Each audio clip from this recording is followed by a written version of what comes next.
All right, fellas, League Cup is over. We have a new champion, and it is Never saw not it coming. Manchester City. It No. is actually Liverpool. Who actually saw Liverpool in penalties? It sounds familiar from Happy Hour. I know I didn't call it, but I think like Ben Ireland or somebody. I know I didn't call it. I didn't even know what to call for that. Somebody called Liverpool in penalties, but what a match of like 800 goals that didn't count. All scrubbed off. All scrubbed off, and then 800 penalties. Yeah. What a beautiful way. And then someone got cute. Someone got cute. Someone Who got was that? cute. Najee? And I want to say that secret weapon blew up in their face just at the end. And you know, I gotta say that this match, this was how this match was gonna end. It was gonna end like that because it was just so even, and that was the only way that it had to end. It really did. It really did. Najee, what are your thoughts on the entire match? I mean, you were the only one with the stake in it. We were all just going, don't let Chelsea win. Just don't let Chelsea win. I was not doing that. Here's the deal, guys. So as soon as I saw the lineups from Liverpool and Chelsea, I was like, man, okay, Liverpool are playing with the big boys there. And I was like, it's going to be the same as usual. Liverpool is going to dominate the game from A to Z, and then Chelsea will have a chance on the counter. But then as long as the game started to get into the second half and it's still 0-0, and there go out, Henderson comes out, Keita comes out, Konate comes out, and you got Luis Diaz out, Mane's out. Chelsea's bringing in Lukaku, Chelsea's bringing in Werner, Jorginho, Reeves James, for all people, played in the place of the tired Azpilicueta. I was like, Chelsea have a great chance to win this game outright. You know? Yeah, it definitely looked like you guys did not want to go to penalties. Like, because I thought Lukaku had. I thought that was a good goal. goal. Onside. I thought so too. I was like, Lukaku was 2 inches away, maybe an inch. Havertz was a couple of foot offside. You know, it wasn't a VAR decision, but it was a goal that was disallowed because of offside. And then the goal that Matip scored was 100% offside because Van Dijk was involved with the play. Like if he wasn't involved in the play, it wouldn't have been offside. If he hadn't touched anyone. That's one of those. That's one of those where they call somebody else offside who doesn't actually touch the ball. This one was less arguable. To be honest, when as the play was happening live, I thought Mane was the one that was offside because he comes swinging around that side. Yeah. But he may not have been affecting. I don't know. Right, I think it was the blocking out of Reeves James. Right? No, it was definitely Van Dijk that was offsides. But initially, watching it live, I thought it was Mane. You guys see his hand was holding Reeves James, not allowing him to go. And then, you know, let's talk about a little bit about the big chances Chelsea had. First of all, that Lukaku goal was amazing. Like, he took it to really, really nicely. That was. Mason Mount missed a sitter in the first half and missed a huge chance in the second half too, one-on-one with the keeper. And, you know, those are really big chances. Now, Mane had the first one in the first half, a huge chance that Mendy defended. And then probably they had another chance, a big scramble that also the Chelsea defense handled properly. You know, that they had a good chance there. But going into the first half of extra time, I was like, Chelsea are going to win this game.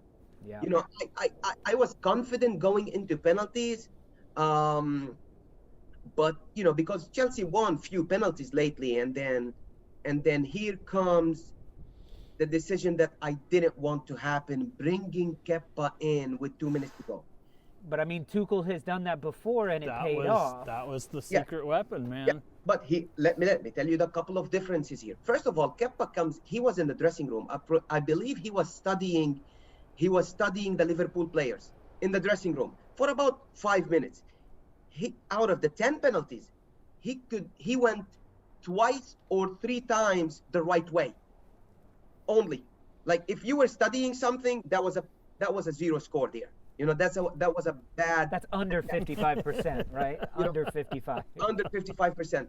But the second thing is that Mendy was having a great game. Yeah. Like, he was. like he was saving everything. He was confident, and he just won the man. AFCON.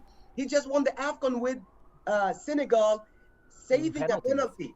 In penalties. And that's the only reason. Like if we were playing Cardiff in the final, and we went into penalties, and Chelsea was dominating the game, and nothing happened, okay, I would bring in Kepa, you know, but in that circumstances, Mendy was doing a lot in this game. He was confident, but the thing is, you know, it's a lottery, and you know Liverpool won that lottery.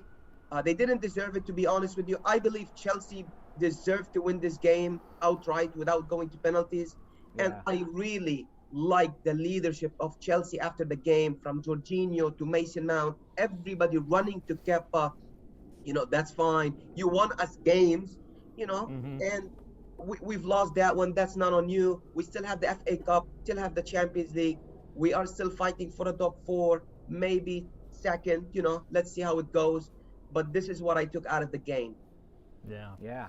I'm just glad that that penalty kicks didn't go any longer, because I was worried that the glow off of Kelleher was going to burn a hole in my screen. The glow. That dude is the whitest man on the face of the planet. Yeah. He literally glows. Kelleher He's was like the man amazing. who fell to earth, who's looking for like a glass of water. Was fantastic, He man. was fantastic. You know, So go ahead, Naji. and the pressure was all on Lukaku. I was like, Lukaku is not. And he looked good. He did. What an He amazing did. penalty! Give him credit. Give Havertz credit. Give Reeves James credit. Like, I mean, nobody missed. Nobody. When Chalobah came, I was like, Chalobah's missing. And then Jorginho with the hop. Like, my heart was pounding. Like, you can't believe it. But Liverpool also were like really good taker, from Milner to Salah. All the Liverpool Yeah, I players think were one of really my favorite good. comments was, we go 120 minutes and no one can score, and then in penalties no one can miss. Exactly. And I honestly thought on the Liverpool side, when he approached the ball, I thought Harvey Elliott. He his looked name a little was- scared. I thought He he looked was. a I little thought he was scared, gonna miss, and then he just connects, and it's just like. Yeah. Yep, brush it off. So let me ask you this, Naji. You know, I appreciate that out of the three of us, we're not actually giving Kepa stick for missing it. I mean, it always kind of feels bad when Hey, a keeper man, does yeah, that. Exactly. But you had to do it, and the other Kelleher had to Yeah. Kelleher had to do it as well. But Yeah. let me ask you this, Naji: is the stopwatch kicked on for Tuchel out? I know how no, Chelsea definitely likes to not. get rid of. You know what? Get rid of Nothing. coaches. Nothing No, is definitely happening not. with Chelsea. Oh, come on. Since what's the owner's name? Abramovich. yeah. Since Abramovich decided to cover his assets and hand Yeah. things over to the Chelsea Trust, nothing is happening To at the Chelsea. charity. Yeah. To the charity trust. I'm like, how dare you hand over It's- this $5 billion club to a Uh-huh. charity that you probably give like a It's- million a year It's to? called Like, Yeah. cover your assets. It's Cover like, your you know, it's like a assets. guy that's getting divorced who sells his house to his best friend for $1 so his wife doesn't take That's it true. from him. That's You true. know? No, I don't think so. Let's be honest. But at the end of the day, you never know with Chelsea, because you know when Mourinho was there in his second stint, I was like, Mourinho is never gonna get fired at Chelsea. He got fired, and then comes of course Frank Lampard, and then Antonio Yeah. Conte. So you know, and then well, I'm just saying, if you guys slip out of the top four, yes, which yes. you know this Oh, is yeah. a crazy season. If you guys slip out of the top four, this match definitely comes into play with, Yeah. maybe we don't. Maybe you know Bielsa's available guys, for we your fired. lazy ass Chelsea team. Guys, we fired Roberto Di Matteo after winning Yep. the Champions League. Yep. We fired Mauricio Sarri after winning against Arsenal in the Europa League. So, you know, Yeah. it's not something new. You know, we got used to it. Yeah. All right, Naji. Final thoughts. Anything else no, you need to say about this? It's time to focus on the top 4 right now, really seriously, because, you know, I think Arsenal and Man U are there. And we still have the Champions League and the FA Cup. We play tomorrow in the FA Cup. Well, that's it for today's show. Don't forget to check out the YouTube channel where we have all the different episodes that are coming out all week long, covering all sorts of Premier League topics. And if you enjoy what we're doing, don't forget to share, like, subscribe, the Holy Trinity that we ask each and every one of you to Yeah, do. and go to onthestoopwithlolo.com. You can check out what we're up to, and you can join in the discussion groups, talk football all week long, and buy some cool merchandise. And if you want to be a part of the Stoop crew, you can join us Friday nights, 7 to 9 p.m. Eastern Time here in the States. Midnight in the sometime UK. across the pond, sometime for our friends out on the West Coast. And join us for happy hour. We have a lot of fun talking about just about anything, and we have wonderful trivia questions at the end. Banter and trivia, Friday nights live. Join us in the comments. All right, peace from Brooklyn, y'all.